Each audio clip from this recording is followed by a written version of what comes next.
എന്നത്തെയും പോലെ തന്നെ നല്ല ടേസ്റ്റി ആയിട്ടുള്ളൊരു ചായ പലഹാരമായിട്ടാണ് കേട്ടോ ഇന്ന് ഞാൻ വന്നേക്കുന്നത്. നല്ല എളുപ്പത്തിൽ വൈകുന്നേരം ചായയുടെ കൂടെ കഴിക്കാൻ പാകത്തിന് ഉണ്ടാക്കിയെടുക്കാൻ പറ്റുന്നതാണ്. അപ്പോൾ ഈ മഴ സമയത്തൊക്കെ ചൂട് ചായയുടെ കൂടെ കാപ്പിയുടെ കൂടെയൊക്കെ കൂട്ടി കഴിക്കാനായിട്ട് നല്ല ടേസ്റ്റി ആയിട്ടുള്ളൊരു പലഹാരമാണ് കേട്ടോ ഉണ്ടാക്കി കാണിക്കുന്നത്. എപ്പോഴും സാധാരണയായിട്ട് വീട്ടിലുണ്ടാകുന്ന സാധനങ്ങൾ വെച്ചിട്ടാണ് പെട്ടെന്ന് ഉണ്ടാക്കിയെടുക്കുന്നത്. ഇതിനായിട്ട് പ്രത്യേകം സാധനങ്ങളൊന്നും നമ്മൾ വാങ്ങിക്കേണ്ട ആവശ്യമൊന്നുമില്ല. എപ്പോഴും വീട്ടിലുള്ള സാധനങ്ങൾ വെച്ചിട്ട് പെട്ടെന്ന് ഉണ്ടാക്കിയെടുക്കാൻ പറ്റും. അപ്പോൾ അതിൻ്റെ കൂടെ തന്നെ ഞാനൊരു റെഡ് ചട്നിയും ചെയ്ത് കാണിക്കുന്നുണ്ട്. ചട്നിയുടെ കൂടെ കൂട്ടി കഴിക്കാനായിട്ട് നല്ല ടേസ്റ്റാണ് കേട്ടോ. അപ്പോൾ ഈ റെസിപ്പി കണ്ടുകൊണ്ടിരിക്കുമ്പോൾ നിങ്ങൾക്ക് ഈ റെസിപ്പി ഇഷ്ടപ്പെടുകയാണെന്നുണ്ടെങ്കിൽ ഫ്രണ്ട്സ് നിങ്ങളെല്ലാവരും ഒന്ന് സബ്സ്ക്രൈബ് ചെയ്ത് സപ്പോർട്ട് ചെയ്യണേ. അതുപോലെ തന്നെ നിങ്ങളുടെ അഭിപ്രായങ്ങൾ കമൻറ്റ് ബോക്സിലൂടെ താഴെ ഒന്ന് അറിയിക്കുകയും വേണം. ഇഷ്ടപ്പെട്ടാൽ ഫ്രണ്ട്സിനും റിലേറ്റീവ്സിനും ഒക്കെ ഒന്ന് ഷെയർ ചെയ്ത് കൊടുക്കുക. അപ്പോൾ ഈ നല്ല ടേസ്റ്റി ആയിട്ടുള്ള ഈസി ആയിട്ട് ഉണ്ടാക്കാൻ പറ്റുന്ന ഈ പലഹാരം നമുക്ക് എങ്ങനെ ചെയ്തെടുക്കുന്നതെന്ന് നോക്കാം.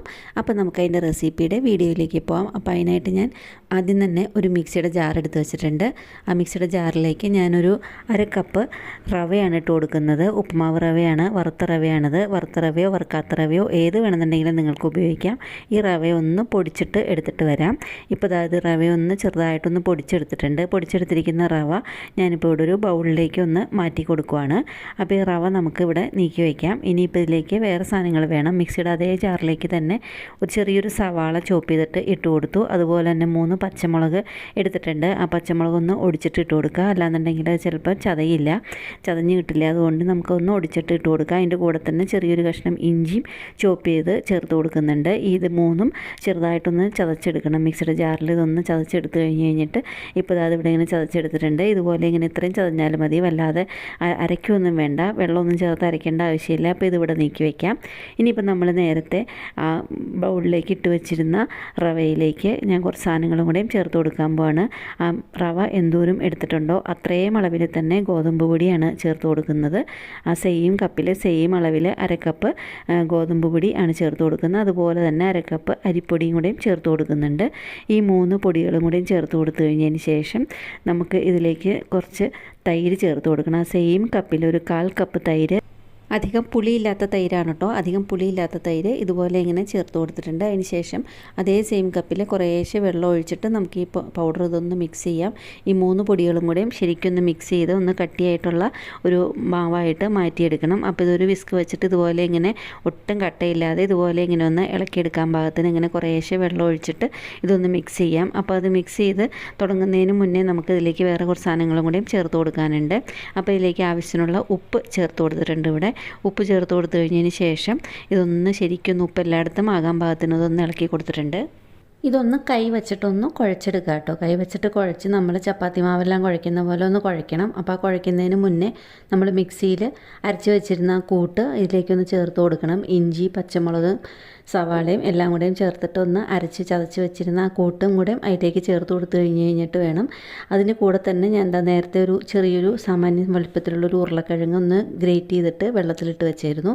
അപ്പോൾ ഇത് കഴുകിയിട്ട് ഇതിൻ്റെ വെള്ളം എല്ലാം കളഞ്ഞിട്ട് വരാം.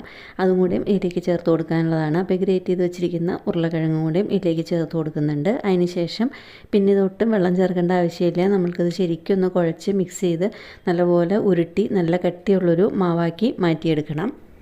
അപ്പോൾ ഇത് കൈ വെച്ചിട്ട് കുഴച്ച് നമുക്ക് ശരിക്കും നല്ല ചപ്പാത്തി മാവ് പോലെ, ചപ്പാത്തി മാവിനേക്കാളും കുറച്ചും കൂടി ലൂസായാലും കുഴപ്പമില്ല, പക്ഷേ അധികം വെള്ളം ഉണ്ടാവരുത്. അപ്പോൾ ഇത് ഇതുപോലെ ഇങ്ങനെ കട്ടിയുള്ളൊരു മാവാക്കി കുഴച്ചെടുത്തിട്ട് ഒരു 10 മിനിറ്റ് ഒന്ന് റെസ്റ്റ് ചെയ്യാൻ വയ്ക്കാം. അപ്പോൾ ഇത് റെസ്റ്റ് ചെയ്യാൻ വയ്ക്കുന്ന നേരം കൊണ്ട് നമുക്ക് ഇതിലേക്ക് ഞാൻ നേരത്തെ പറഞ്ഞ ചട്നി കൂടെ ഒന്ന് റെഡിയാക്കി എടുക്കാം. അപ്പോൾ അതിനായിട്ട് മിക്സിയുടെ ജാറിലേക്ക് കുറച്ച് തേങ്ങയുടെ പീസ് ഇട്ട് കൊടുത്തിട്ടുണ്ട്. തേങ്ങാ പീസായാലും തേങ്ങ ചെറുകിയതായാലും മതി. തേങ്ങാ പീസിൻ്റെ കൂടെ തന്നെ 2-3 സ്പൂൺ ചമ്മന്തി കടലയും കൂടെയും ഇട്ട് കൊടുത്തിട്ടുണ്ട്. അതിന് ശേഷം ഇതിലേക്ക് ആവശ്യത്തിനുള്ള മുളക് പൊടി ചേർത്ത് കൊടുക്കുന്നുണ്ട്. അതുപോലെ തന്നെ ആവശ്യത്തിനുള്ള ഉപ്പും കൂടിയും ചേർത്ത് കൊടുത്തു കഴിഞ്ഞിട്ട് ഇത് ശരിക്കും ഒന്ന് വെള്ളം ചേർത്തിട്ട് ഇതൊന്ന് അരച്ചെടുക്കണം. ആദ്യം ഒന്ന് ചതച്ചിട്ട് അതിന് ശേഷം വെള്ളം ചേർത്ത് നല്ലപോലെ ശരിക്കും അതുപോലെ ഇങ്ങനെ ഒന്ന് അരച്ചെടുക്കണം. അതൊരു ബൗളിലേക്ക് മാറ്റി കൊടുത്തിട്ടുണ്ട്. പിന്നെ ചട്നിയിലേക്ക് നമുക്ക് കടുകും കറിവേപ്പിലയും മുളകും കൂടിയും ഒന്ന് കടുക് വറുത്തിട്ട് അതും ചേർത്ത് കൊടുക്കാം. എന്താ പെട്ടെന്ന് തന്നെ ഇവിടെ ചട്നിയും റെഡിയായി കിട്ടിയിട്ടുണ്ട്. ഇനിയിപ്പോൾ നമുക്ക് നേരത്തെ നമ്മൾ മിക്സ് ചെയ്ത് വെച്ചിരുന്ന മാവ് എങ്ങനെയായെന്ന് നോക്കാം. അപ്പോൾ മാവ് ഇവിടെ ശരിക്കും ഒന്ന് സെറ്റായി കിട്ടിയിട്ടുണ്ട്. ഒരു 5-10 മിനിറ്റ് മിനിറ്റോളം ഇങ്ങനെ റെസ്റ്റ് ചെയ്യാൻ വെച്ചിരുന്നപ്പം ശരിക്കും ഒന്ന് റെസ്റ്റായി കിട്ടിയിട്ടുണ്ട്. അതിലേക്ക് നല്ല മണത്തിന് വേണ്ടിയിട്ട് കുറച്ച് അരിഞ്ഞു വെച്ചിരിക്കുന്ന കറിവേപ്പിലൂടെ ചേർത്ത് കൊടുക്കുന്നുണ്ട് കേട്ടോ. കറിവേപ്പില ലാസ്റ്റ് ചേർത്ത് കൊടുക്കുമ്പോൾ അപ്പോൾ ഇത് വറുത്തെടുക്കുമ്പോൾ നല്ല വാസന ഉണ്ടാവും. അപ്പോൾ അതിനായിട്ടാണ് അങ്ങനെ ചെയ്തത്. അപ്പോൾ ഞാനിവിടെ ഒരു പാനിൽ എണ്ണ ചൂടാകാനായിട്ട് വെച്ചിരുന്നു. ഈ ചൂടായിരിക്കുന്ന എണ്ണയിലേക്ക് നമ്മൾ നേരത്തെ ഉണ്ടാക്കി വെച്ചിരിക്കുന്ന മാവിൽ നിന്ന് കുറേശ്ശെയായിട്ട് ഒരു കുഞ്ഞു ബോളിൻ്റെ ഷേപ്പിൽ ഉരുട്ടിയെടുത്തിട്ട് അതിലേക്ക് ഇട്ട് കൊടുക്കുകയാണ്. നിങ്ങൾക്ക് ഇഷ്ടമുള്ള ഷേപ്പിൽ ഉരുട്ടിയെടുക്കാം. ഞാനിപ്പോൾ ഒരു നെല്ലിക്കയുടെ വലിപ്പത്തിലാണ് ഉരുട്ടിയെടുത്തേക്കുന്നത്. അപ്പോൾ ഇത് നമ്മൾക്കിനി മീഡിയം ഫ്ലെയിമിലിട്ടിട്ട് തിരിച്ചും മറിച്ചും ഇട്ട് നല്ലപോലെ ഒന്ന് വറുത്ത് കോരിയെടുക്കണം. ചെറുതായിട്ടൊന്ന് കളറ് മാറി ചെറുതായിട്ടൊന്ന് ബ്രൗൺ കളർ ലൈറ്റ് ബ്രൗൺ കളറാകുന്നവരേക്ക് തിരിച്ചും മറിച്ചും ഇട്ടിട്ട് ഇതൊന്ന് വറുത്തെടുക്കണം. ചൂട് കൂട്ടി വെച്ചാൽ അതിൻ്റെ ഉള്ളിൽ വേവില്ല, അതിൻ്റെ പുറം എല്ലാം കരിഞ്ഞു പോകും. അപ്പോൾ അതുകൊണ്ട് മീഡിയം ഫ്ലെയിമിലിട്ടിട്ട് നിങ്ങൾക്ക് പാകത്തിന് എങ്ങനെയാണോ ചൂട് വരുന്നത് ഉള്ളെല്ലാം വെന്ത് കിട്ടാൻ പാകത്തിനുള്ള അളവിൽ ഉള്ള പാകത്തിൽ ഫ്ലെയിം വെച്ചിട്ട് ഇതൊന്ന് തിരിച്ചും മറിച്ചും ഇട്ട് കൊടുത്തിട്ട് നല്ല ക്രിസ്പി ആയിട്ടൊന്ന് വറുത്തെടുക്കുക. അരിപ്പൊടിയെല്ലാം ചേർത്തേക്കുന്നതുകൊണ്ട് തന്നെ നല്ല ക്രിസ്പി ആയിരിക്കും. ഇത് എത്ര തണുത്ത് ഇരുന്നാലും ഇത് ഉണ്ടാക്കിയിട്ട് എത്ര സമയം കഴിഞ്ഞാലും നല്ലപോലെ ക്രിസ്പി ആയിട്ടിരിക്കും, അരിപ്പൊടിയെല്ലാം ചേർത്തേക്കുന്നതുകൊണ്ട്. ഇപ്പോൾ അതിവിടെ ഇങ്ങനെ തിരിച്ചും മറിച്ചും ഇട്ട് കൊടുത്തിട്ട് ശരിക്കും ഒന്ന് വറുത്ത് എടുക്കുകയാണ്. ശരിക്കും മൊരിഞ്ഞ് കിട്ടിയിരിക്കുന്ന പാകം ആയിക്കഴിഞ്ഞ് കഴിയുമ്പോൾ അതിങ്ങനെ ഇതുപോലെ എണ്ണയിൽ നിന്ന് കോരി മാറ്റുകയാണ്. എണ്ണയിൽ നിന്ന് കോരി മാറ്റി ഒരു അരിപ്പ പോലെയുള്ളതിലേക്ക് ഇട്ടിട്ട് ശരിക്കും എണ്ണയെല്ലാം കുടഞ്ഞ് കളഞ്ഞതിന് ശേഷം വേണം നമുക്കൊരു പ്ലേറ്റിലേക്ക് മാറ്റി കൊടുക്കാനായിട്ട്. ഇപ്പോൾ അതിവിടെ എല്ലാം ഇങ്ങനെ കോരി എടുത്തിട്ടുണ്ട്. ഒരേപോലെ ഒരേ കളറിൽ എല്ലാം കിട്ടിയിട്ടുണ്ട്. ഇനിയിപ്പോൾ ഇതിൻ്റെ എണ്ണയെല്ലാം ശരിക്കും ഒന്ന് കുടഞ്ഞ് കളഞ്ഞ് കഴിഞ്ഞതിന് ശേഷം നമുക്കിതൊരു പ്ലേറ്റിലേക്ക് ഒന്ന് മാറ്റി കൊടുക്കാം. അപ്പോൾ ഇനി ഇതുപോലെ തന്നെ നമ്മൾക്ക് ബാക്കിയിരിക്കുന്ന മാവും കൂടെയും ഇതുപോലെ നിങ്ങൾക്ക് ഇഷ്ടമുള്ള ഷേപ്പിൽ ഒന്ന് വറുത്തെടുക്കേണ്ടതുണ്ട്. അപ്പോൾ ഇനിയിപ്പോൾ ഞാൻ ഇതുപോലെ തന്നെ ബാക്കിയുള്ള മാവും കൂടെയും ഇതുപോലെ ഒന്ന് എണ്ണയിലൊന്ന് വറുത്തെടുക്കാൻ പോവാണ്. ചൂട് കുറച്ചേ വയ്ക്കാമുള്ളൂ, മീഡിയം ഫ്ലെയിമിലേ വയ്ക്കാവുള്ളൂ. അതുകൊണ്ടാണ് അത് പ്രത്യേകം പറയുന്നത്, അല്ലാന്നുണ്ടെങ്കിൽ അത് കരിഞ്ഞു പോകും. അപ്പോൾ അത് ചെറിയ മീഡിയം ഫ്ലെയിമിൽ വെച്ചിട്ട് രണ്ടാമത്തെ ഇതുപോലെ ഇങ്ങനെ വറുത്ത് കോരി എടുക്കുന്നുണ്ട്. അപ്പോൾ ഇതും റെഡിയായി കഴിഞ്ഞിട്ടുണ്ട്. അപ്പോൾ ഇത് ഇത്രയേ ഉള്ളൂ, നല്ല എളുപ്പമാണ് ഉണ്ടാക്കിയെടുക്കാൻ. അതാണ് ഞാൻ പറഞ്ഞത്, വീട്ടിലെപ്പോഴുള്ള സാധനങ്ങൾ വെച്ചിട്ട് നമുക്ക് പെട്ടെന്ന് ഉണ്ടാക്കിയെടുക്കാൻ പറ്റുന്ന ഒരു ചായ പലഹാരമാണിത്.